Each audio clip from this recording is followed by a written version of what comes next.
최신 경제 동향에서 우리 사회 문제까지 분석하는 경제 트렌드 따라잡기.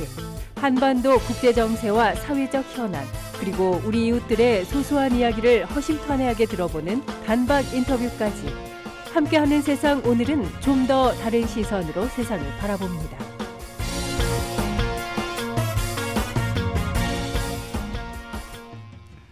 네, 지난주 24일 주식시장에서 SG증권발 매도 물량이 쏟아지면서 일부 종목이 폭락했습니다. 여러 가지로 참 어려운 상황인데요. 오늘 경제 트렌드 따라잡기 코너에서는 SG증권 사태 자세히 짚어보겠습니다. 최유한 시사평론가 연결되어 있습니다. 평론가님 안녕하십니까? 예, 반갑습니다. 최유한입니다. 자, 지금 상황이 어떻게 돌아가는지 잘 모르겠는데요. 일단 사건의 개요 좀 간략히 짚어주시겠습니까? 제가 이 말씀을 드리기 전에 일단 예. 전제해 둘 것이요. 지금 SG증권 사태가 검찰까지 나서 상황을 파악하고 있고요. 완결된 사건이 아니라는 거. 그래서 단정적으로 이제 그 보도가 나오는 거라든지 또 그렇게 생각한다든지 이런서는 안 될 것 같아요. 우리 라디오를 듣고 계시는 청취자 여러분도 이런 상황을 전제해 두고 좀 들으셨으면 좋겠습니다.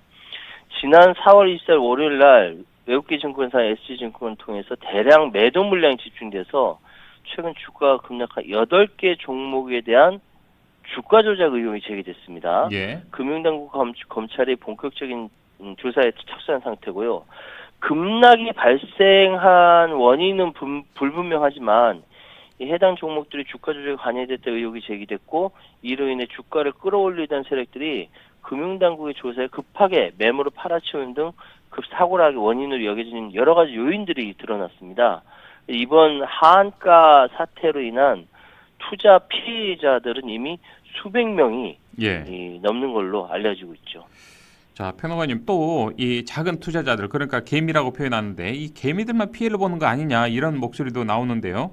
JTBC에서 올해 초부터 이번에 사고가 난 주가가 이상하다라는 제보를 받고 취재를 해왔다고 들었습니다.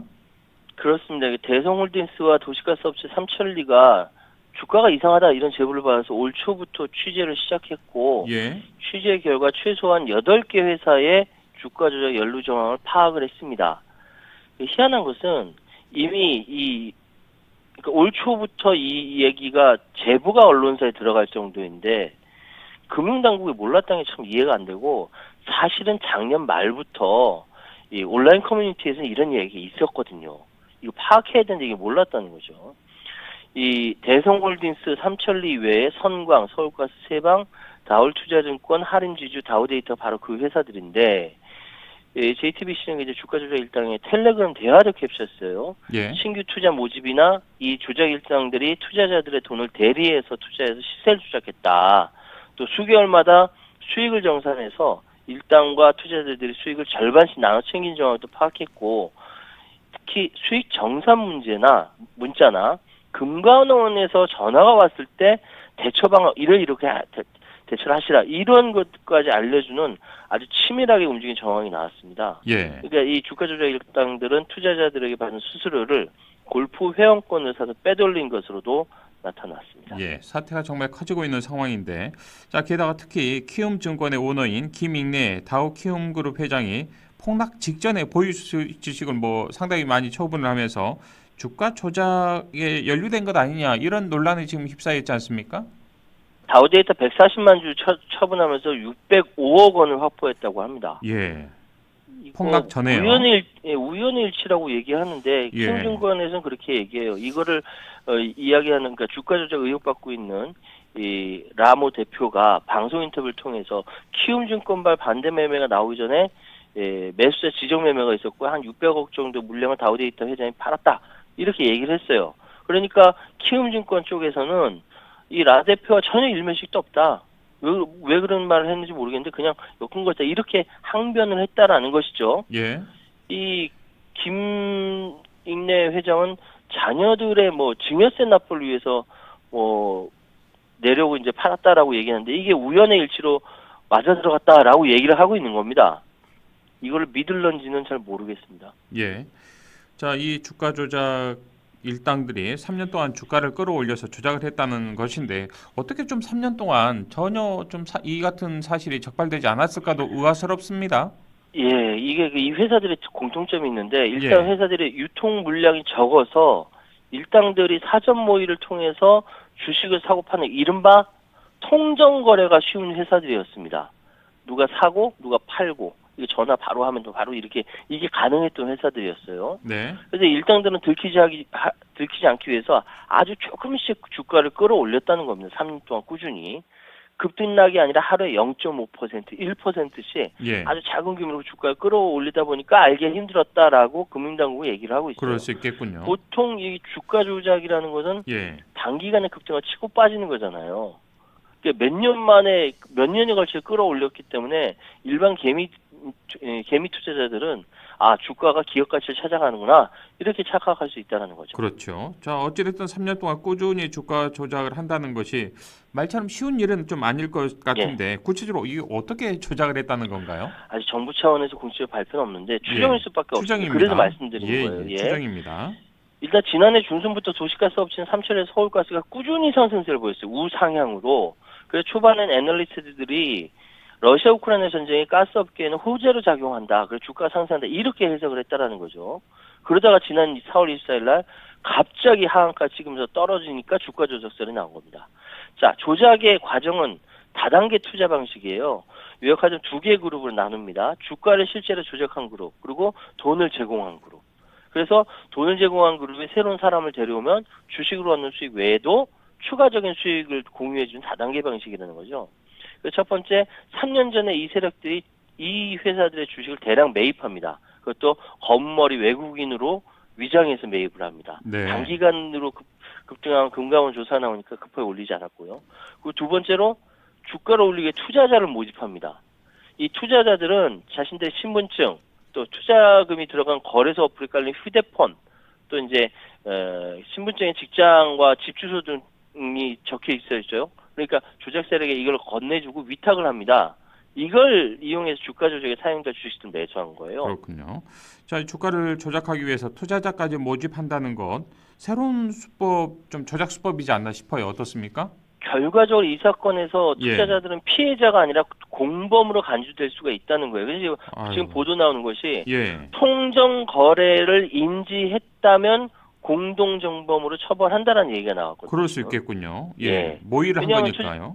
그러니까 투자자는 자기 돈과 계정을 조작 세력에게 위탁했기 때문에 언제든지 빠져나올 구멍을 만들어놨다는 거거든요. 가담했다는 겁니다. 그러네요. 그러니까 사실 뭐 차액 결제 거래라는 것을 이용했다, 옵션 거래라고 하는 건데 이거 복잡한 거 이건 이렇게만 알고 계시는 것 같고요. 세 번째로 이 투자자는 어떤 사람들이냐, 주로 의료계 종사자나 연예인 등 고소득자로 구성되어 있습니다. 의료계 종사자 간호사님 아닙니다. 간호사 선생님 말고 의사들입니다. 의사분들이겠죠. 큰 돈이 유입되어 주가 조작이 용이하고요. 차익 결제는 또 보통 고소득자에게만 열어주기 때문에 그렇습니다. 그런데 네 번째, 이 그룹 가운데서 어떤 그룹은 큰 돈을 벌고 어떤 그룹은 돈을 조금만 벌면서 갈등이 생겼는데 누군가 이걸 언론사에 고발을 한 거예요. 그래서 주가 조작 사실이 드러난 것이고 4월 24일 날 불만을 가진 세력이 보유하고 있던 모든 주식을 던져버렸는데 그렇지 않은 세력이 그걸 막으려고 했어요. 폭락막기 위해서 매입을 했는데 일제히 투자자들이 매도 버튼 눌러서 주가가 확 떨어져 버린 거죠. 아, 그럼 결국에는 내부의 일이 이렇게 좀 불거진 거군요. 그렇죠. 안 그랬으면 좀 계속해서 이같이 주가 조작이 이어졌을 건데. 자, 그래서 더 위험이 커질 수 있었죠. 더 피해자도 늘어날 수도 있겠고요. 자, 여기에서 이름이 등장하는 사람이 있습니다. 가수이자 배우죠. 임창정 씨가 연일 언론 보도에 오르내리고 있는데 바로 이 투자자 그룹에 속해 있기 때문이지 않습니까? 네, 맞습니다. 자신도 30억 원 자기 아내와 자신의 신분증 맡겨서 대리 투자했다. 뭐 이렇게 보도고 뭐 수사에 최대한 협조하겠다 입장을 밝혔는데 당연히 이거에 보는 개인 투자자들 눈빛이 싸늘할 수밖에 없죠. 왜냐하면 그 전날 동료 가수 A 씨도 임창정 씨 믿고 투자했는데 손해봤다라고 얘기하고 있거든요. 네, 본인은 그런데 임창정 씨는 전혀 사실과 다르다 이렇게 또 반박을 하고 있더라고요. 맞습니다. 여러 가지 엇갈리는 보도가 나오고 그렇더라고요. 있죠. 자, 연예계에서도 임창정 씨와 관련해서 정말 좀 많은 말이 나오고 있지 않습니까, 현재? 제가 연예인 누구 이름이 나왔는데 그 말씀드리긴 좀 그렇고요. 예, 아직 뭐 수사 결과 나온 건 아니니까요. 예, 주가 조작 일당이 자신들의 투자 신용을 위해서 임창정 씨를 얼굴마담으로 활용했다라는 거예요. 예. 그러니까 이제 뭐 자신이 피해자라는 거 주장과 달리 뭐 이 일당들이 운영한 유튜브 채널에 출연했고 해외 골프장에 함께 투자한 사실이 알려졌고요. 또 이 같은 주가 조작 세력에 돈을 맡긴 투자자가 한 1000여 명 된다고 합니다. 여기에 연예인도 있고요. 유력 인사, 정치인도 있습니다. 예.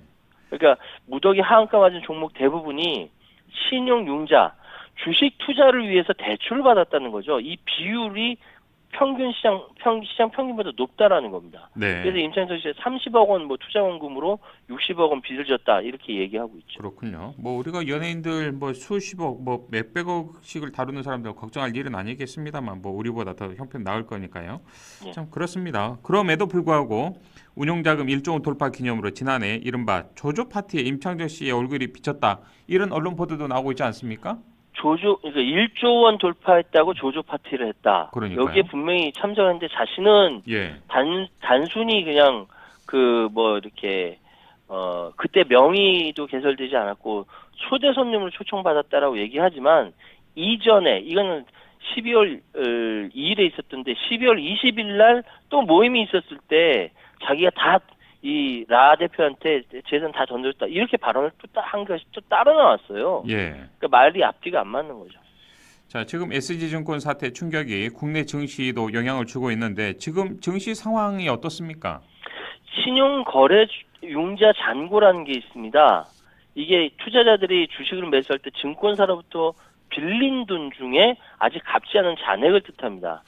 이것이 높아지면은 경제가 당연히 좀 위험해지는 거 아니겠습니까? 그러겠죠. 신용 융자 잔고가 20조 원이 넘었어요. 지금 지난해 6개월 만에 한 10개월 만에 그렇다라고 하거든요. B2입니다. B2. 빚 져가지고 투자해서 이 난리가 난 겁니다. 그래서 이것이 계속